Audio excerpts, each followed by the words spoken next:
Good morning everyone, welcome back to our channel. দেখো সকালবেলায় ঘেমেছে মস্তির। তো আজকে কি রান্না করবে সেটা তোমাদের দেখাচ্ছি। চাটা খাওয়া হয়ে গেছে, চা খাওয়ার সময় করিনি, কেননা ফ্যান চালিয়ে সকাল থেকে মানে সারা দিন 24 ঘন্টাই আমাদের ফ্যান চালানোই থাকে, তার জন্য ভাবলাম একটু পরের থেকে ব্লগটা স্টার্ট করি। আর আজকে কি রান্না হবে সেটা তোমাদের দেখিয়ে দিচ্ছি। আর আজকে আমার মা যেভাবে সর্ষে দিয়ে ইলিশ মাছ ভাপা করে, একদম সিম্পলভাবে আর খুব তাড়াতাড়ি হয়ে যায়, তো সেটা তোমাদের সঙ্গে শেয়ার করবো। খেতে কিন্তু দারুণ টেস্ট লাগে, তো সেটা আজকে তোমাদের সঙ্গে ভাবছি শেয়ার করব। তো চলো রান্নাঘরে গিয়ে তোমাদের দেখা। দুজনে দু রকম বটিতে দু রকম সবজি কাটছে। মমতা এখানে কাটছে আলু, মা এখানে কাটছে লাউ। লাউ দিয়ে ইলিশ মাছের মাথা দিয়ে ঘন্ট। তো এই যে লাউটা কেটে নিচ্ছে। আর ইলিশ মাছ ধুয়ে কাটা ছিল, মা কেটে এনেছিল বাজার থেকে, তো এটা ধুয়ে নুন হলুদ মেখে রেখেছে। এটা দিয়ে দু রকমের হবে, মাথাও আছে, আর মাথা দিয়ে হবে লাউ ঘন্ট, আর একটা হবে ভাপা, একটা হবে ঝোল। এর ওই ইলিশ মাছের রেসিপির মশলাটাকে দেখিয়ে দিই। এখানে দিল হচ্ছে জিরা, তো আগে জিরাটা একটু বেটে নিক, তারপরে সর্ষে আর কাঁচা লঙ্কা আর একটু নুন, কারণ একসঙ্গে দিলে জিরাটা একটুখানি বেশি ভিজিয়ে রাখা হয়নি, তো তার জন্য ভিজিয়ে রাখতে হয় না, রোদ্দুরে দেওয়া তো মচমচা ছিল। ও, তো এটা বেটে নিতে হবে। এবার কাঁচা লঙ্কা দিল, জিরাটা বাটা হয়ে গেছে। কাঁচা লঙ্কা মানে ঝালটা আমরা একদমই কম খাই ধরতে গেলে, তার জন্য শুকনো লঙ্কার বদলে কাঁচা লঙ্কা, তাও আবার কমই খাই না আমরা। হ্যাঁ, আর ঝালও খেতে পারি না আমরা একদম। আমি তো বিশেষ করে খেতেই পারি না, তার জন্য আরোই কম দিয়েছে। এই লঙ্কা বাটা হয়ে গেছে, এখন দেবে হচ্ছে সর্ষে। এটা কাছে এটা কি দে মা, ইসের সুপারি গাছের তো। গ্রামে দেখা যায় এখন এই সমস্ত জিনিস। আমি ভাবছি একটা শিলনোড়া নিয়ে যাব। এই অল্প অল্প মশলা থাকলে না, শিলনোড়ায় পোস্ত মিক্সারে যতই কাজু বাদাম দিয়ে দাও, এটা হয় না বাটা। এই শিলনোড়াতেই ভালো। আর শিলনোড়ার যা একটা টেস্ট আছে না, ওইটা মিক্সিতে ভালো মতো পেস্টও হয় না অল্প কিছু, আর ভালো টেস্টও হয় না, দানা দানা থাকে। তো সর্ষে দিলাম, তার মধ্যে একটু নুন দিলে, নুনটা দিলে কিসের জন্য বলে দাও? তিতা লাগে না, সর্ষেটা তিতা লাগে না। এই মশলাটা করে নিই, একদম সহজ পদ্ধতিতে তোমাদের দেখাবো আজকে, কিন্তু খেতে কিন্তু দারুণ লাগে। ঝালটা কম দিলে কি হবে, কিন্তু ঝাল যেহেতু কম খাই, কমই তো দিতে হবে না, বেশি দিলে আর গরমে তো একদম ভালোই লাগে না। তো মশলাটা বাটা হোক। মশলা বাটা হয়ে গেছে, এখন এর মধ্যে দিয়ে দিচ্ছি। আমাদের কিন্তু এই যে 4 পিস মাছ দেখে ভেবো না, কিন্তু এতজন মানুষ আমরা 4 জন, 4 পিস মাছ না, এটা মমতারা খায় না, তো ওদের জন্য আলাদা রান্না হয়ে গেছে। এটা স্পেশালি শুধু আমার জন্যই হচ্ছে। এই এর মধ্যে কি কি দেওয়া আছে এবার মা বলে দিচ্ছে। বলো মা। প্রথমে মাছটা কেটে ধুয়ে দিয়ে, আর এই যে দেখা এই যে ইলিশ মাছের মাথা দিয়ে যে লাউ ঘন্ট, এটা সব মমতা করেছে, মা শুধু আমার ওইটা করে দিচ্ছে স্পেশালি। আর এটা ঝোল, এই যে একটা হয়ে গেছে। এটা ওরা কেননা ওইটা খায় না ভাপাটা, তার জন্য। নুন হলুদ দিয়ে প্রথমে তোমাদের দেখিয়েছিলাম, মেখে রেখেছিল। আর এখন দেবো একটু নুন দিল। আর মশলাটা তো দেখিয়ে দিলাম কি কি ছিল। আর অলরেডি একটুখানি সর্ষে তেল দেওয়া আছে এর মধ্যে। নুন দিল, হাতে মাখা ইলিশ মাছের ভাপা, একটু হলুদ যেহেতু আগে একটুখানি দেওয়া আছে, তাই সামান্য একটু দিল। এবার এটা হাতে মাখবে। আর কি দেবে? তেল দেবো, আর একটু তেল দেবে।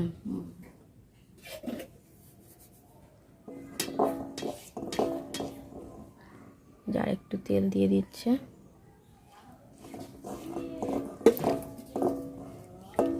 এরকম করে হাতে মেখেই রান্নাটা হয়ে যাবে। আর এরকম ভাপাতে কিন্তু ইলিশ মাছ ভাজার থেকে এরকম কাঁচা ইলিশ মাছ দিয়ে করলেই বেশি টেস্ট লাগে। ভাজাটাতে ভাপা করে না, করে না তো আমি জানি না, কিন্তু আমি তাও বললাম। ওই মমতা যেটা রান্না করছে ওইটা ভাজা করে করেছে, ঝোল।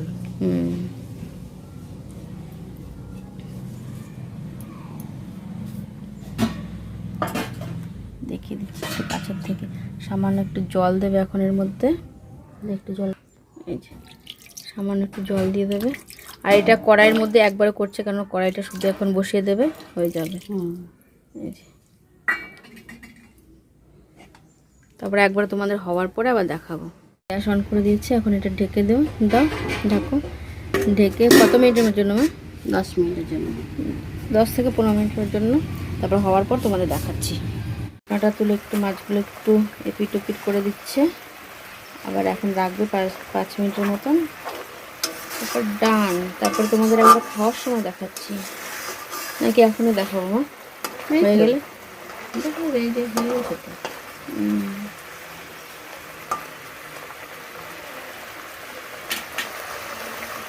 তেল দিয়ে দিচ্ছে নামানোর আগে। হয়ে গেছে ডান, হয়ে গেছে। কেমন হয়েছে জানিও। আর দেখলে তো কত তাড়াতাড়ি, আর টেস্ট কিন্তু দারুণ। খাওয়ার সময় যদি নাও দেখাতে পারি, তার জন্য এখন দেখিয়ে দিলাম। আমি যেদিন এসেছিলাম সেদিন মা এরকম করেই বানিয়েছিল, দারুণ হয়েছিল খেতে, তার জন্য বলেছি এরকম করেই খাবো আর একবার। তো চলো, বেলুন দেবে? না আংটা লাগবে না, এমনি দাও, আবার আংটা লাগাতে হবে না। একটা থামস আপ, বাবা গরম যা। দেখিয়ে দেবে তোমাকে বেলুন। ওই ফ্রুটিটা খাবে না? ফ্রুটিটাও খাবে, বেলুনও লাগবে। তাড়াতাড়ি বেলুন দাও ওকে দুটো, তারপরে আমাকে ছাড়ো আগে, তারপরে সব করো, নাহলে মাথা খারাপ করে দেবে গরমে। তো স্কুল থেকে এসে এখন ওর বেলুন লাগবে, তাই তো? ওকে দাও, দুটো দাও, ভালো ভালো দেখে। শ্রুতি দেখে দে, দুষ্টু দেখে দে। গেলাম বাইরে, পুরো ভিজে ভিজে অস্থির। একটু মাসিকে একটু তরকারি দিয়ে আসলাম। তো আবার আসার সময় আবার দেখেছো ওরা বেলুন লাগবে, দেখলে তো দোকান থেকে বেলুন নিয়ে আসলাম। ওই দেখো বেলুন, আর ওই যে ফ্রুটি। খাচ্ছ ভালো ফ্রুটিটা? আর মিষ্টিও খাচ্ছে এখানে ফ্রুটি। আর বাড়িতে সবার জন্য থামস আপ নিয়ে আসলাম, 7 আপ। স্প্রাইটটা ছিল না, স্প্রাইটটা ভালো খায় সবাই, কিন্তু স্প্রাইটটা ছিল না দোকানে। দোকান হচ্ছে যে আমাদের ঘরের সামনে।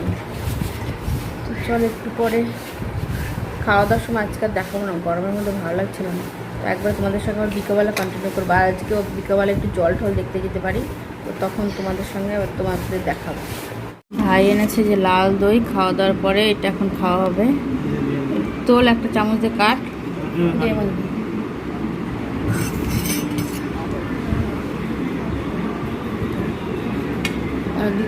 গরমের মধ্যে একটু ঠান্ডা ঠান্ডা ভালোই লাগবে। কি সুন্দর দইয়ের টেক্সচারটা। আমরা এখন যাচ্ছি, কালকে যেই পরেছিলাম না প্লাজোটা, একটু লেন্থ একটু অনেকটাই লম্বা, ওইটা একটু কাটাবো। আর মায়ের একটা ব্লাউজ পিস, কোথায় আমার ব্লাউজ পিস? এই যে এই শাড়িটার যে ব্লাউজ পিসটা, এটা বানাতে দেবে। তো একবারে তোমাদের এখানে একটু জলটাও দেখিয়ে দিয়ে আসবো কমেছে নাকি। আর মার চশমাটা ভাই তখন ওই দই আনো না, তার সঙ্গে চশমাও এনেছে, তো সেটা দেখে দিচ্ছি।